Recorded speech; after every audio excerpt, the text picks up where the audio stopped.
Bismillahirrahmanirrahim. Assalamualaikum warahmatullahi wabarakatuh. Alhamdulillah, kali ini kita akan melanjutkan kajian terhadap bagian buku Perbandingan Wujudiyah Hamzah Fansuri dan Filsafat Mula Sadra. Kali ini kita akan membahas tema mengenai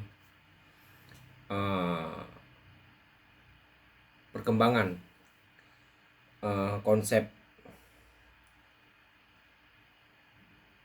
tasawuf falsafi, aliran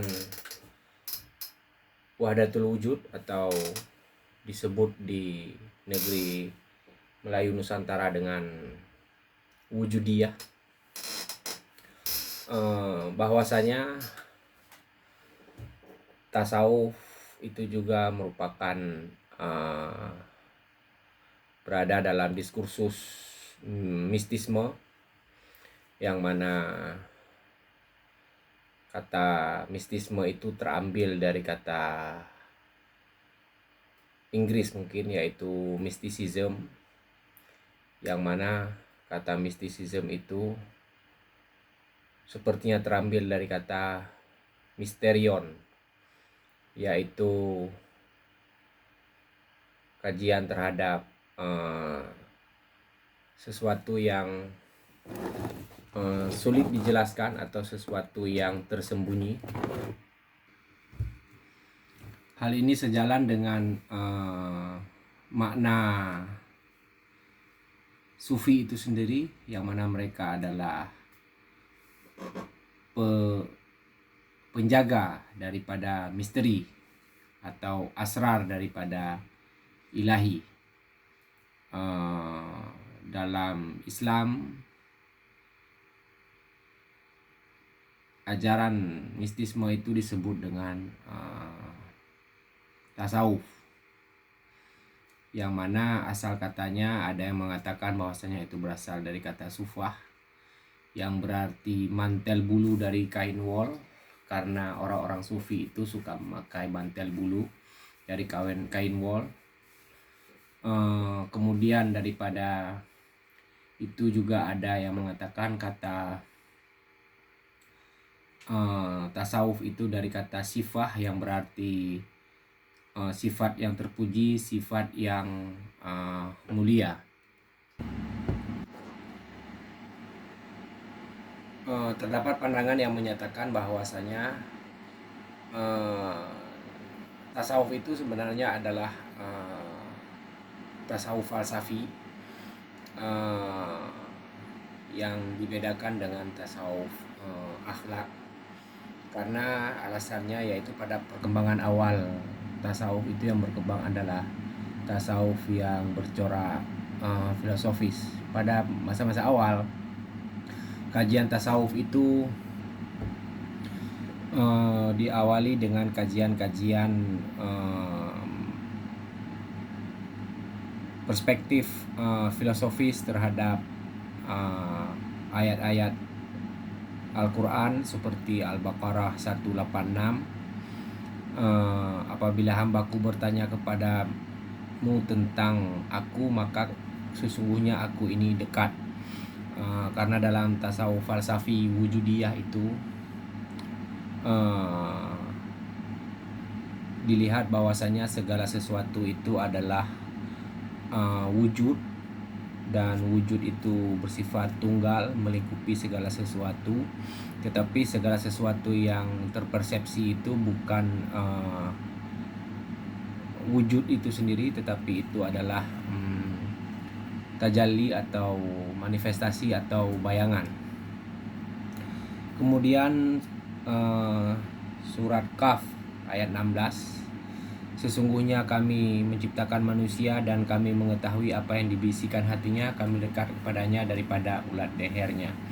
Nah, kedekatan ini dalam tasawuf falsafi dimaknai sebagai bahwasanya yang melingkupi segala sesuatu itu adalah hak Ta'ala. Kemudian surat An-Nisa 126, kami menciptakan manusia dan kami mengetahui apa yang dibisikkan hatinya dan kami lekat kepada ulat lehernya. Kemudian Al-Anfal ayat 17 yang berbunyi, bukankah engkau melempar tetapi Allah yang melempar.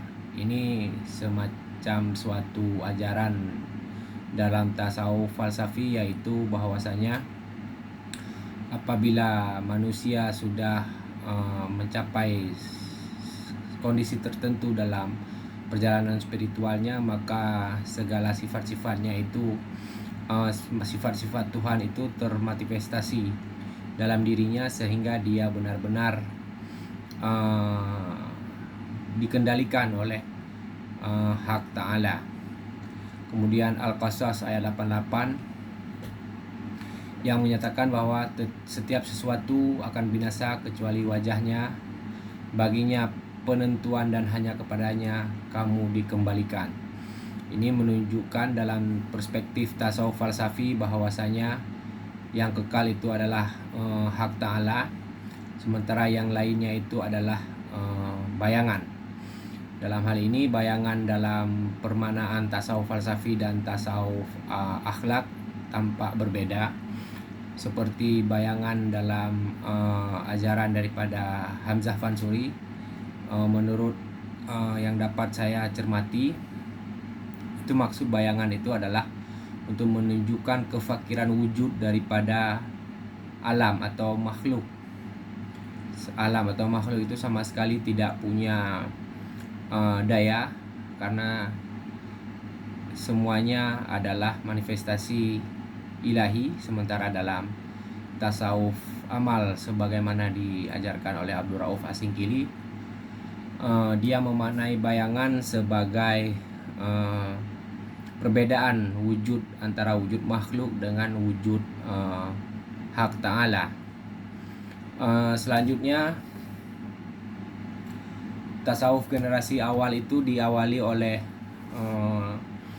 sufi seperti Rabi'ah Al-Adawiyah, yang mana beliau itu saking cintanya kepada hak Ta'ala, memutuskan untuk tidak menikah, kemudian menghabiskan waktunya untuk mengabdi kepada ilahi. Kalau tidak salah, saya pernah mendengar cerita beliau awalnya adalah seorang hamba Buddha ya.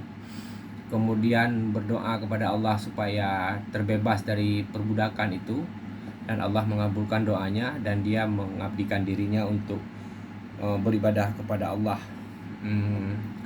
Salah satu murid daripada Rabi'ah ini adalah Sufyan Al-Tsauri, yang mana beliau adalah seorang sufi generasi awal yang juga sebenarnya sangat menguasai ilmu fikih. Kalau kata Muhammad Iqbal, Al-Masr Muhammad Iqbal, itu hampir-hampir saja Sufyan Tsauri itu mendirikan sebuah mazhab fikih karena penguasaannya yang luar biasa terhadap hukum Islam.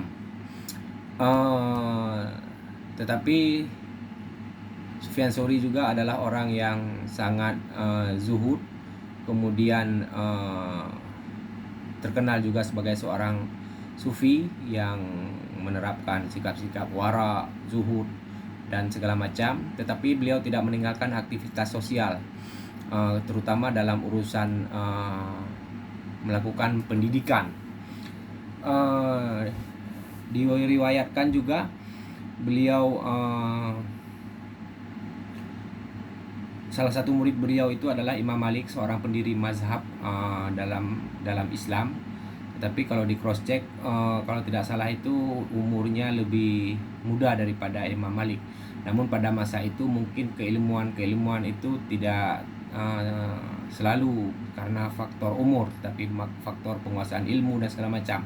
Dan mungkin juga tidak berguru secara sistematis kepada Sufyan Tsauri, tapi mereka berdialog seperti itu. Dugaan saya seperti itu.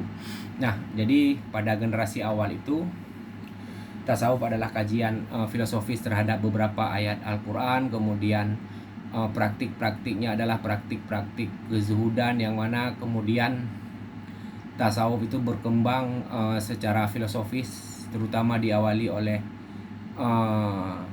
Zu'nun Al-Misri yang mengawali kajian filosofis terhadap tasawuf. Dia sangat mengeksplorasi pengalaman spiritual itu dalam perspektif filosofis. Kemudian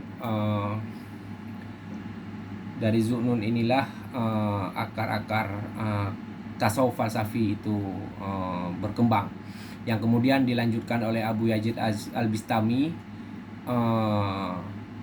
yang mengatakan bahwasanya seorang sufi itu bukan hanya atau bukan karena karamahnya dia seorang sufi, tetapi bagaimana dia melaksanakan syariat dengan baik, menerapkan kezuhudan, berakhlak yang mulia seperti akhlak Rasulullah. Proses untuk menuju jalan spiritual itu melalui makam tingkatan-tingkatan, yaitu fana, kemudian baka, hingga ittihad. Ini adalah satu ajaran daripada Abu Yazid.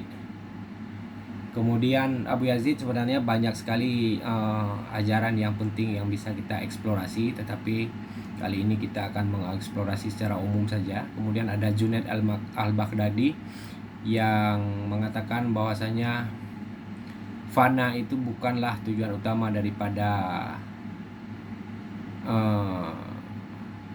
perjalanan spiritual, tetapi harus menuju pada status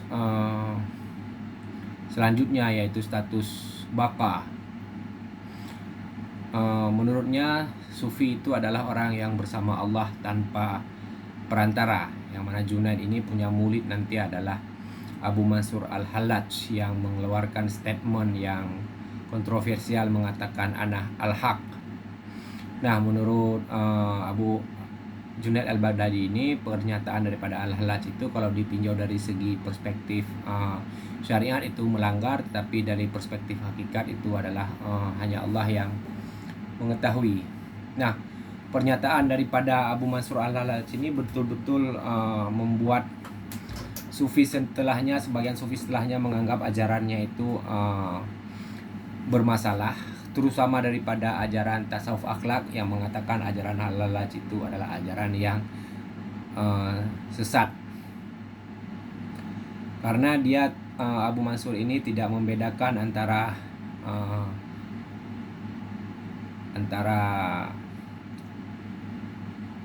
manusia dan hak ta'ala. Karena perspektif daripada Abu Mansur Al-Hallaj ini adalah pembedaan antara insan dengan hak ta'ala atau aku dan dia itu adalah pernyataan daripada iblis. Nah, maksud daripada Abu Mansur ini sebenarnya adalah dia ingin mengatakan bahwasanya manusia tidak punya kedirian yang mutlak, karena yang punya kedirian yang mutlak yang berkuasa itu hanya hak ta'ala. Selanjutnya adalah ajaran daripada Ain Qudat Al-Hamadani yang dalam Al-Muntahi, ajaran Hamzah Fansuri mengatakan bahwasanya dia mempraktikkan menyembah anjing. Ini entah benar entah tidak pernyataan ini, tetapi para pengkaji mengatakan itu dilakukan karena Ain Qudat dalam kondisi tidak sadarkan diri atau dalam kondisi fana. Ain Qudat ini adalah sufi falsafi yang lama belajar tasawufnya Al-Ghazali, kemudian tetapi dia sendiri lebih berkecenderungan kepada tasawuf bercorak filosofis. Ain Qudat ini melakukan uzlah bersama adik kandung daripada Imam Al-Ghazali, yaitu Ahmad Al-Ghazali. Ain Qudat juga orang yang pertama, ya mungkin yang pertama yang mempertanyakan konsep ittihad yang digagas oleh Abu Yazid, dan mempertanyakan juga konsep hulul yang digagas oleh Abu Mansur Al-Hallaj. Karena menurutnya pernyataan ittihad dan hulul itu bukan suatu pernyataan yang mencirikan itu adalah konsep tasawuf filosofis yang akurat, karena masih meniscayakan antara dualitas, sehingga ada sesuatu yang menuju ittihad atau ada sesuatu yang berhulul kepada yang lain. Tetapi Ain Qudat ini menyadari bahwasanya itu adalah persoalan pernyataan, tetapi dia meyakini bahwasanya Abu Mansur Al-Hallaj dan Abu Yazid Al-Bastami adalah sufi yang lurus gitu. Dalam ajaran daripada M. Qudrat ini bahwasanya dia mengatakan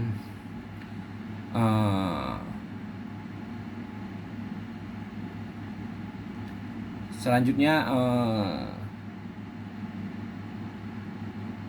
Ibnu Arabi mengajarkan ajaran yang sangat sistematis, karena setidaknya Ibnu Arabi itu tidak lagi menggunakan sistem konsep ittihad dan hulul, karena memang pada masa itu para sufi filosofis belum punya sebuah perangkat sistem berfikir atau sistem bahasa yang kaya. Sementara pada masa Ibnu Arabi itu kekayaan sistem berfikir atau sistem bahasa itu, sistem pembagian kategori dan segala macam itu sudah sangat matang, karena itu sudah disempurnakan oleh Ibnu Sina, aliran filsafat hikmah al-masyaiyah, sehingga mudah bagi Ibnu Arabi untuk menjelaskan ajaran-ajaran daripada wahdatul wujud. Nah, pelanjut ajaran Ibnu Arabi ini seperti Sadruddin Kunawi, kemudian ada Said Haidar Amuli, ada Fadullah Burhanpuri di India, kemudian ada Hamzah Fansuri, Syamsuddin As-Sumatrani, Saiful Rijal, kemudian